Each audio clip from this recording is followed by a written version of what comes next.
பெரிய பூலாந்தேவி ஜெயலலிதா, சின்ன பூலாந்தேவி நம்ம கற்பகம். அம்மா குடிநீர்ல மட்டும் அம்மா படத்தை போட்டுக் கொள்கிறார். அம்மா சாராய போட்டதையும் அம்மா படத்தை போட்டுக் கொள்கிறாங்க. அதான் உங்களுடைய சாதனை. 8% தான் ஜெயலலிதா லஞ்சம் வாங்கி இருக்கிறார். 10% வரை லஞ்சம் வாங்க உரிமை உண்டு என்று சொன்னாங்க.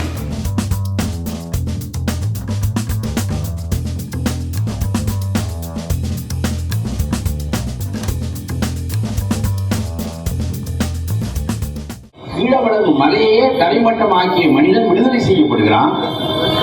ஆனால் அதன் மீது வழக்கு தொடுத்த அதிகாரி சிறைக்கு அனுப்பப்பட வேண்டும் என்று அவன் மீது நீதிபதி கண்டனம் தெரிவிக்கிறார். இது போல உலகத்தில் நாம் எங்கேயாவது கேள்விப்பட்டிருக்கிறோமா? தீர்ப்பிலே தெளிவாக சொன்னார், 8% தான் ஜெயலலிதா லஞ்சம் வாங்கி இருக்கிறார். 10% வரை லஞ்சம் வாங்க உரிமை உண்டு என்று சொன்னார். உலகத்தில் இதெல்லாம் ஒரு தீர்ப்பிலே வெளிப்படையாக உயர்நீதிமன்றத்திலே சொன்னால் ஜெயலலிதா என்ன நினைப்பார்? அந்த 2% விட்டுட்டாங்க நினைப்பாரா?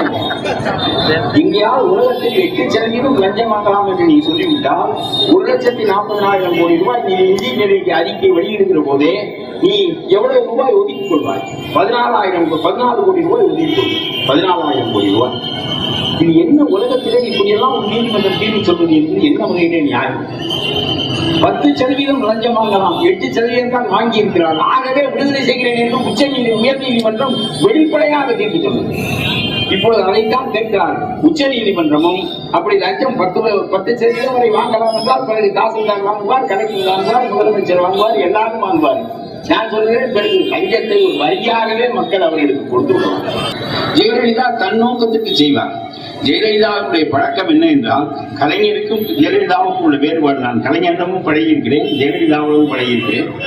2 பேருக்கும் உள்ள வேறுபாடு என்னவென்றால், எந்த ஒரு கேள்வியையும் நீங்கள் கலைஞரிடம் உட்கார்ந்து பேசலாம். பேசினால் அதுக்கு ஒரு அமைவு சொல்வார்.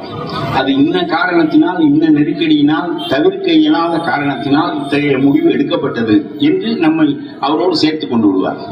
கேள்வி கேட்டவன் கொஞ்சம் பதப்படுவான். ஆனால் ஜெயலலிதாவிடம் யாரும் பேச முடியாது. இவர் யாரிடமும் ஏன் பேசுவதில்லை என்றால் அது ஒரு தாழ்வு உணர்வாங்க. அவர் எப்பொழுதும் கட்சிக்காரன் யோசனை கேட்க மாட்டார். அறிவு சொல்லக்கூடிய கட்சிக்காரனை பக்கத்தில் வைத்துக் கொள்ள மாட்டார். அவர் எப்பொழுதும் அதிகாரிகளுடைய யோசனைகளின் பேரிலேயே ஆட்சி நடத்துவார். என்ன காரணம் என்றால், அதிகாரிகளுக்கு முகம் கிடையாது. இந்த அதிகாரியினுடைய யோசனை இது என்று எந்த அதிகாரியும் வந்து சொல்ல மாட்டான். ஆனால் ஒரு கட்சிக்காரனாக இருந்தால் நான் சொன்னேன் இந்த யோசனையை என்று பெருமை பாராட்டுவார். ஒரு 5 செயலாளர்கள் தான் இந்த ஆட்சியை நடத்துகிறார்கள். ஷீலா பாலகிருஷ்ணன் என்கின்ற ஒரு மலையாளி, இன்னும் ஒரு 4-5 பேர். இவர்களுடைய யோசனையை கேட்டுத்தான் அவர் ஆட்சி நடத்துவது வழக்கம்.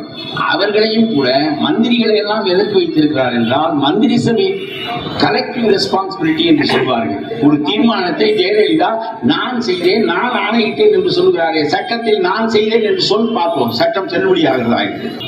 எந்த மந்திரி சபையினுடைய முடிவையும் நான் ஆணையிட்டேன், நான் செய்தேன், எல்லாவற்றையும் நல்லதையெல்லாம் நான் செய்தேன். அம்மா குடிநீர் நான் தான் கொண்டு வந்தேன், அம்மா குடிநீரையும் நீதான் கொண்டு வந்தாய், அம்மா டாஸ்மாகையும் நீதான் கொண்டு வந்தாய், அதற்கு ஏன் அந்த பேரை வைத்துக் கொள்ளவில்லை? அம்மா குடிநீரில் மட்டும் அம்மா படத்தை போட்டுக் கொள்கிறாய். அம்மா சாராய போட்டதையும் அம்மா படத்தை போட்டுக் கொள்கிறாங்க. அதான் உங்களுடைய சாதனை. 33 மந்திரிகளும் அவருக்கு வசூல் செய்து கொடுக்கிற மனிதர்கள் தான். நீங்கள் எல்லாரும் மந்திரிகளை ரொம்ப குறைவாக கருதுகிறீர்கள். நான் சொல்லுகிறேன், மந்திரிகள் வேட்டைக்காரிகள். வேட்டையாடுகின்ற வேட்டைக்காரி ஜெயலலிதா. அவருடைய நோக்கம் மந்திரிகள் எல்லாம் போய் வசூல் செய்ய வேண்டும்.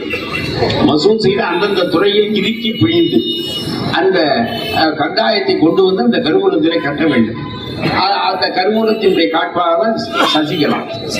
இதை ஒழுங்காக செய்யவில்லை என்று சொன்னால் மந்திரி பதவி போயிடும். பிறகு இவனை போக்கிவிட்டு அவனை வைத்துக் கொள்ளும். பிறகு கொஞ்ச நாளில் கழகம் வரும். ஒரு மனிதனை நீங்கள் பதவியை விட்டு தூக்கி எறிந்தால் அவன் கழகம் செய்வான்.